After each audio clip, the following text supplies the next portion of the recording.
You've heard the story. Roman Emperor Caligula made his horse a senator, marble stable, ivory manger, servants. Sounds like proof he was insane. But here's the twist. The truth is far more political and far less crazy. The real story isn't about a deranged emperor and his pet. It's about power, humiliation, and a political stunt so audacious it's been mistaken for madness for 2,000 years. So what actually happened? What made the Senate turn from adoring Caligula to becoming his target? In 37 AD, he took the throne to thunderous applause. He freed prisoners, cut taxes, threw epic games. Rome adored him. But within months, things soured. The Senate? They became his favorite punching bag.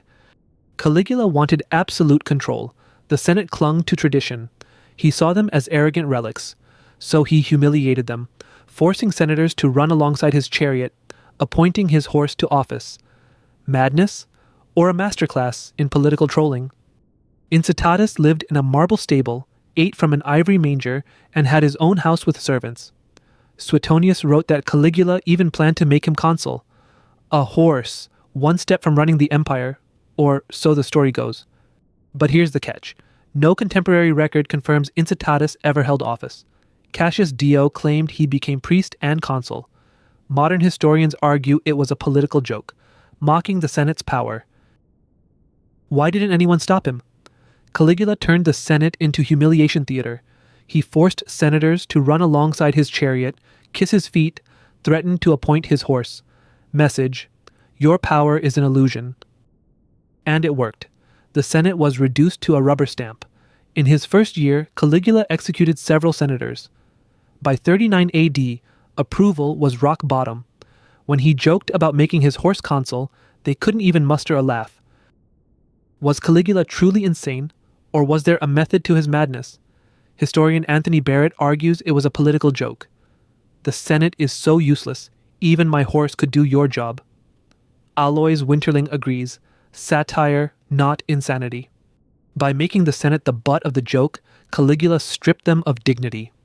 They couldn't punish him without admitting the absurdity hit home. The horse wasn't a senator, but the message was clear. Their power was a farce. If it was satire, why do we think it's real? Because sources are unreliable. Suetonius claimed the horse was destined for consul. Cassius Dio insisted he got the job, but no contemporary inscription or official record confirms any of it. The story grew in the telling. Suetonius said Caligula planned to make Incitatus consul. Cassius Dio turned that into a done deal. Over centuries, the tale snowballed into he made his horse a senator, a joke that galloped out of control.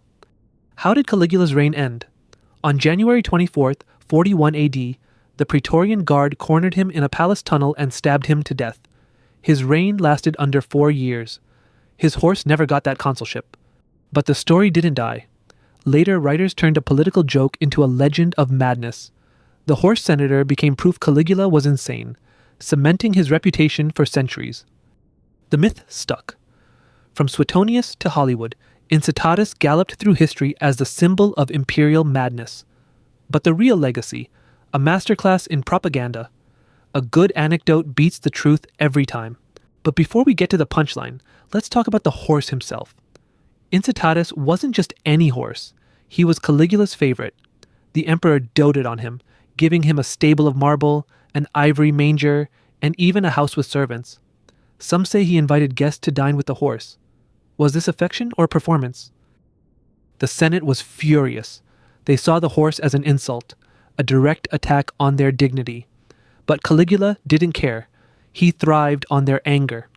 Each time they protested, he escalated. He appointed Incitatus to the priesthood, then hinted at the consulship. The senators were trapped. If they laughed, they admitted weakness. If they raged, they played his game. Incitatus lived like a king.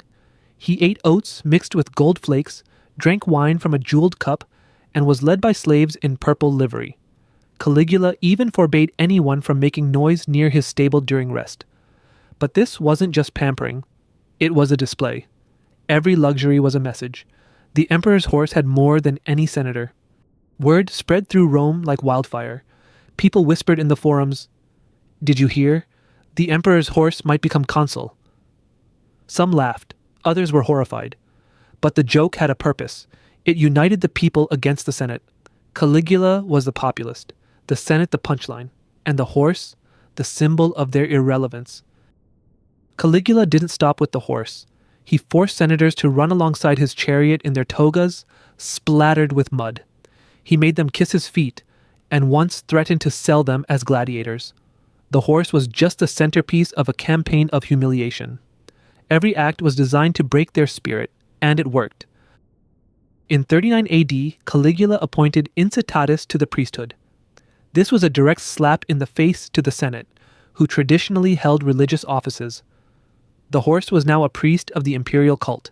Imagine the scene: a horse in priestly robes, officiating at ceremonies.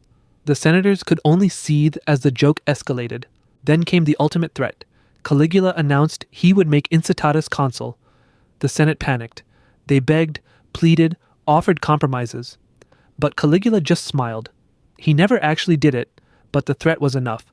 The fear of a horse consul was more powerful than the reality. It kept the Senate in line. Sound familiar? Political satire still uses absurdity to expose power. Think of the shows like The Daily Show or Saturday Night Live. They mock politicians to reveal their flaws. Caligula invented this tactic 2,000 years ago. The horse was his weekend update segment, except the joke was on the Senate, and they couldn't change the channel. After Caligula's assassination, what happened to Incitatus? The new emperor Claudius, Caligula's uncle, had no use for the horse. He was sold off, his marble stable dismantled. The horse that nearly became consul ended up as a common beast of burden. The joke died with its creator, but the legend lived on. Today, Incitatus appears in movies, books, and memes. He's the ultimate symbol of imperial madness. But the real story, a satirical jab that spiraled into legend, is even more fascinating. It shows how a single anecdote can shape history. The horse may have been a joke, but the joke was on everyone who believed it. But what was Incitatus's daily life really like? Imagine a stable of polished marble, floors strewn with fresh herbs, and a manger carved from African ivory.